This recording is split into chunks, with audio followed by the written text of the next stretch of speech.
Yeah, welcome back to the YouTube channel. Cameras, good morning. Madzuka banji konse kumene muli lero ndithu pa 1 August. Timvane pano. Tipasana kuma update. Ma update I think ali pambiri ndeno komabe tizingoyika pang'ono kuti mpaka tikwanitse kupanga cover zonse. So Netanyahu komanso Zelensky onse anali ku United States of America kumeneko ndithu adapitira makamaka maliro ankuluja senator bachala wankulu kwambiri wa zaka 70 chakuti amene anamwalira nkusiya legacy yopoyira basi kungosiya zosiya zoti basi pabe anachita kungopatula kufuna kukwelezera nkhondo. So kumene kuja apart from malirowa kumano anapitulaso zinthu zingapo. So Netanyahu anabwera zamuza Trump nkhani khuza ndi nkhondo ya ku Irani anayankhulaso mezo kasananyamuke pamene so Zelensky nayenso amapitaso ndithu kapemphaso zidaso za ku nkhondo yawo pakati pa Ukraine komanso Russia. So tufati unikire tsopano kuti anthu amene wawa awiri amene wawa apezako chani, uyu apeza chani nanga uyu apeza chani. So tiyambe ndi ndani? Tiyambe ndi Zelensky. I think tiyambe ndi amene ali wa Ize. Yeah, chifukwa amene ndi wa Ize kwambiri. Ameneyu tiyambe ndi wa Ize ameneyu Zelensky. Kodi yeyo pakati pa yeyo ndi Trump zimene akambirana nawo ndi zotani pa nkhani yokhuza ndi nkhondo ya Russia ndi Ukraine. Kwenikweni Zelensky amakafunako zida kuti ampase zida komanso ampase license ya yoti azipanga chanichi ma patriot ma defense system ku dziko la Ukraine kuti azipanga okha zimene ziyazo afuna zida ndi zimene zichazo kuti azipanga okha ma defense system azizirezera okha kenako aziona kuti nkhondo iyi idzipita chitsogolo mu thani nanga zinthu zawozo zatheka. Choyambirira timvane pano koni zoti kuyambira kalekale maiko amene amakonda kuthandiza Ukraine timvane pano maiko amene amakonda kuthandiza dziko la Ukraine ndi maiko okhawo aku Europe. Maiko okhawo aku Europe ndi amene amakonda ndithu kuthandiza Ukraine kuyipasa ndithu chithandizo cha ndalama komanso ingakhalenso zida. America imachita kugulitsa zida zija kuagulitsa ndithu maiko aku Europe aja kuti apereke ku Ukraine samapereka ulere. America ndithu imachita kugulitsa. Timvane pamene bwinobwino pamene timvane bwinobwino chifukwa nkhani tikapanda kuinvestesa zitiphonya zambiri. Ndiyeno koma amene amapanga approve kwambiri amakhala ma Americans. American ndiwo ka approve. Most of the times muona kuti nkhondo ija amazakhala ngati akukhala ngati ali pakatikati akhala ngati akuyituluka koma pakafunika zida America imagulitsa kuagulitsa Europe kuti zipite ku Ukraine. Doing very severe tariffs if we don't have a deal in 50 days. This is a very big deal we've made. This is billions of dollars worth of military equipment is going to be purchased from the United States, going to NATO, etc. And that's going to be quickly distributed to the battlefield. Claim imene amapereka a Trump amati inetu osedanzanga. Ukraine Zelensky ndizanga. Ukraine ndazanga. I mean, so yeah, that's it. Koma katero agulisa zida. Zida ndizi kamenyenene. Zida ndizi kamenyenene. Mutha kugula lokha kuti ndi ndalama zingati zimene America apanga ndalama zingati pogulisa zida. Pogulisa zida ku dziko la ku Ukraine kudzera mu NATO, kudzera ku maiko aku Europe ndi ndalama zingati mupeze ndi ndalama zambiri kuopsa.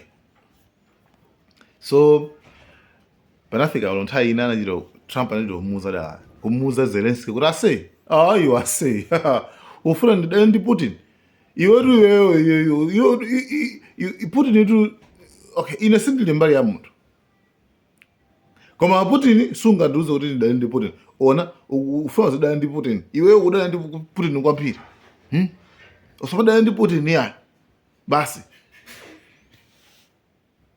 Trump ine ndili mbali ya dziko ndili mbali ya wina aliyese sindili mbali ya munthu ine ndili mbali ya America okay iweyo uli ndi hate ndi Putin iweyo umadala ndi Putin iweyo You'd never have a deal.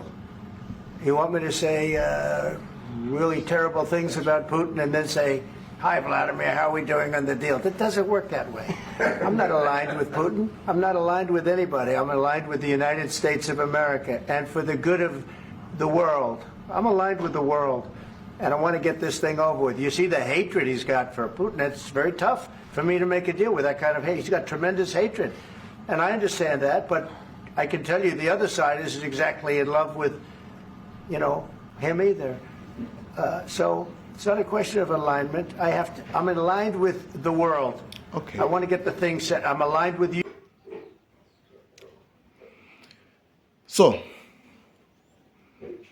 komano zonsezi ndi chinthu chiti chimene Zelensky angapange choti mpakana a Trump akopeke kuti mpakana akhale directly mwa direct akhale involved mwa direct kwa Zelensky. Chinthu chake ndi chimodzi chimene a Zelensky atatapanga chimene chocho azikhoza kuthandiza kwambiri. Chinthu chanji chinthu chake nchonena kuti Ukraine ili dothi labwino kwambiri lachonde pankhani okhuza ndi ma rare earth ndakambera nkhani ya ma rare earth. I think pomafika pano mwazindikira ngayo kuti ma rare earth ndi machani zonse zimene zili kumafoni kuti atheke mabomba magalimoto ma wireless ma electronics onse makhali maginero chimene maginero so timene chato timapangidwa process kuchokera kuma rare earth. Anyway, so anamu Zelensky kuti akuyenera kusaina deal yokuti iwo America itho kutenga mu Ukraine atenge chilichonse chimene akufuna nthawi ine iliyonse imene akufuna. Timbana pamenepo kupanda kutero basi a Trump azingojowajowa and zimene zinapanga confess anaulula pa TV ndithu pa Fox kuti mwene iwa jawo makamaka tilibe like posa ina pena pali pose kuti titha umatenga chilichonse imene chofuna titenge kumene kuchako that's it. Sakupeza benefit sakupeza phindu kuchoka ku Ukraine sulangakhala busy kwambiri a Ukraine. But if you remember, I made a deal. In theory, we get back our money because we made a deal for rare earth, and we made a deal to go in, and we have the deal. You know what I'm talking about. I do. It might be worth much more than $300 billion, but we can go. And Ukraine is very rich, very fertile soil in terms of rare earth, and we have a contract signed having to do with rare earth. We can go in there at any time we want and take pretty much whatever we want. That was a pretty good deal.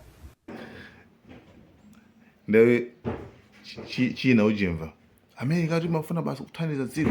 America ati mafuna basi kuthandiza kupanga protect maiko.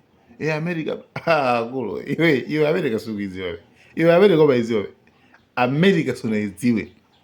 You see the mindset kaganizo ka Trump kamene. States, we have all these other people. We're fighting wars. We can't take care of daycare.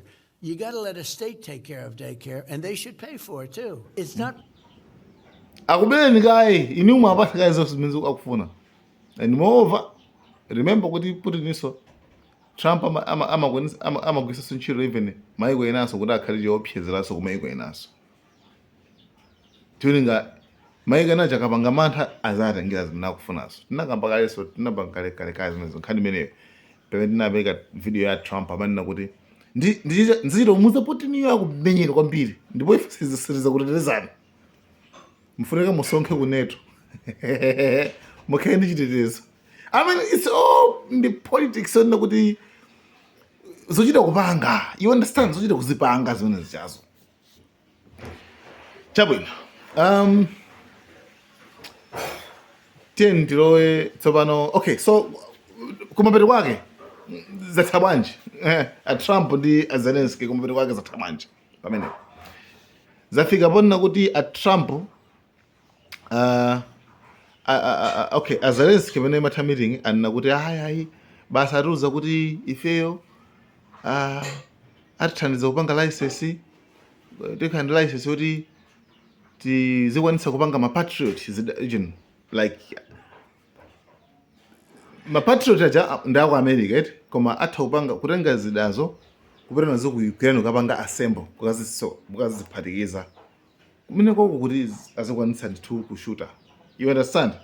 Well, Ukraine received more missiles. What was the conversation with Donald Trump? We speak about Patriot missiles. Really, it's true. Now we spoke with the senators about it. So that Ukraine really can produce everything, which can destroy everything from Iranian Shahids to Russian drones and etc. We have drone interceptors, modern systems of electronic warfare. Real problem is anti-ballistic systems and anti-ballistic missiles. And of course, I shared what we need, our needs. I shared it with the president today. I'm very thankful to him for this meeting. And now I shared with senators. So we will try to manage it. It's a big.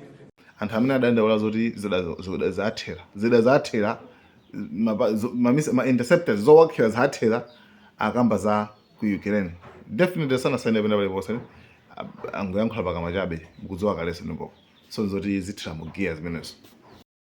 Hi, Bill. Well, the Pentagon is confronting a growing reality after months of fighting in Iran.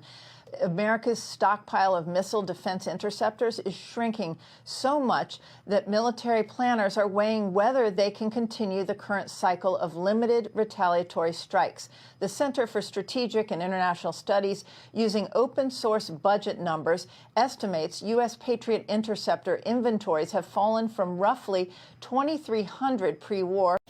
Yeah, so kumano damfusin Trump kuma petu kweni yeyo chayo point yake inali yoti chani point yake ndinona kuti Trump yankhulana anthu amve. How was your meeting with President Volodymyr Zelensky yesterday? It was good. Did you see a time scale? No, it was good. Look, you know, he's out doing his thing. I'd like him to end the war. So it's very simple. I get along with both. I get along with President Putin. I get along with President Zelensky. And like I told him, I wanted to end the war, get the war ended. Thousands of people, 25,000 people died last month. That's standard. And it's not acceptable. Akuti nkhani yake yeyo basi nkhondo mungothesa basi. Yes, akufuna kuti nkhondo zipite. Angofuna Zelensky ndi Putin basi. Athese basi. Nkhani nkhondo yithe basi nkhani yathe. So, I mean, zonse zimene vakambirana za patriotism ndizobwera bali so banga. Iye Trump afuna nkhondo ingotha.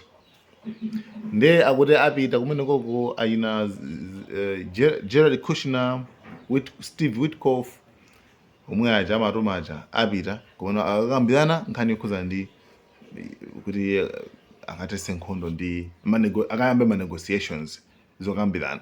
Mine ngonze sali interested ndi nkhondo ya ku Ukraine. Pamene votinena kuti anyway guys, I think next video tikambe nkhani yokhuzana ndi I think video yatalika next video tikambe nkhani yokhuzana ndi I don't know Netanyahu kuti iwowa atenga kuzotani ku America ako athana bwanji ku America ako Zelensky ndezikuoneka zoti Trump sali interested.